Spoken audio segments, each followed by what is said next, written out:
সালমান আল ফারিসি রাদিয়াল্লাহু আনহু উনি আরব মানুষ ছিলেন না, নন আরব ছিলেন, পার্সিয়ান, ফার্সিতে কথা বলতেন, মানে ইরান থেকে এসেছিলেন। উনি প্রথমে অগ্নি উপাসক ছিলেন। কি ছিলেন?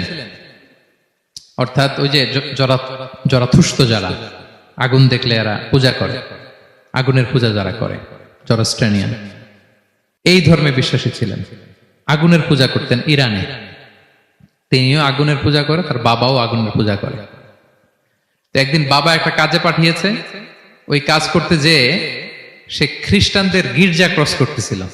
ছোট মানুষ গির্জা ক্রস করতে যেয়ে দেখে খ্রিস্টানরা কেমন যেন আলাদা ইবাদত করে, নামাজ পড়ে। এটা দেখে খুব ভালো লাগছে, তার খুব ভালো লাগছে।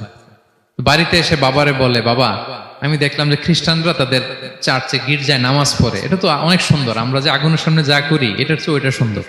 বাবা বলে, খাইছে, ছেলে তো আমার শেষ হয়ে যাবে। তো বলতেছে, না না বাবা, আমরা যে আগুনের উপাসনা করি এটাই ভালো।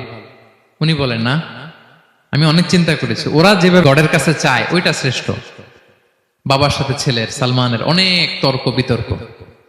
পরে বাবা ভাবলেন, যদি ওকে না আটকাই তাইলে প্রভাবিত হয়ে সে খ্রিস্টান হয়ে যেতে পারে।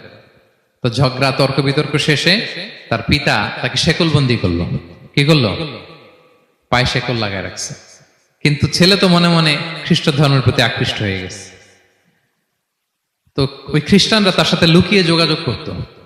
সালমান ওই খ্রিস্টানদেরকে বলল যে, তোমাদের খ্রিস্টান ধর্মের উৎপত্তি কোথায়? বলে, সিরিয়াতে। বলতেছে, এখান থেকে কোনো কাফেলা সিরিয়া যাবে নাকি? বলতেছে, হ্যাঁ, মিশনারি ওয়ার্কে একটা কাফেলা আসছে, যাবে।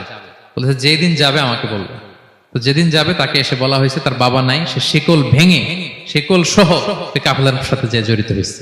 দেখেন বিশ্বাস, আদর্শ মানুষকে কিভাবে উজ্জীবিত করে। উনি চলে গেলেন সিরিয়াতে। সিরিয়াতে যে এক পাদ্রির হাতে বায়াত হলেন, কিন্তু এই পাদ্রিটা ছিল ভণ্ড।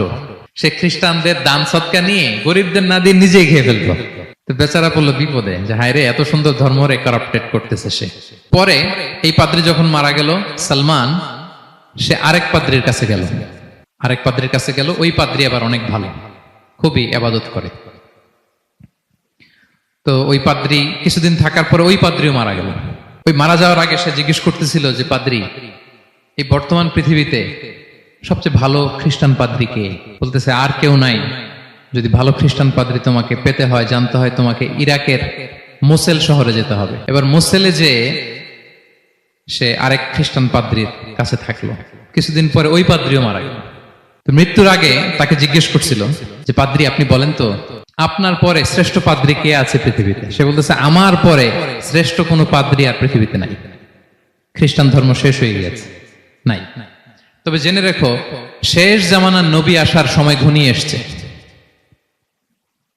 তিনি যে এলাকায় আসবে, এলাকাটা চারদিকে পাহাড় বেষ্টিত থাকবে।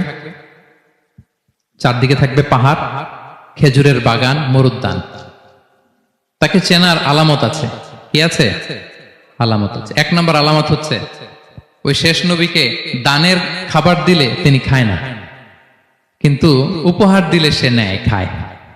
আর তার পিঠে দুই কাঁধের মাঝখানে একটা নবুয়তির মোহর আছে। সুবহানাল্লাহ। যদি পারো তার কাছে যে বায়াত হও।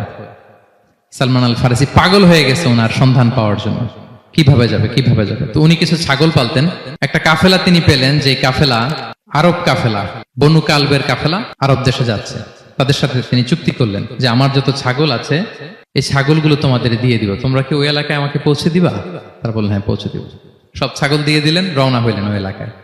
মাঝপথে তারা তার সাথে জুলুম করলো, অন্যায় আচরণ করলো। তাকে দাস হিসেবে বিক্রি করে দিল ইহুদিদের কাছে।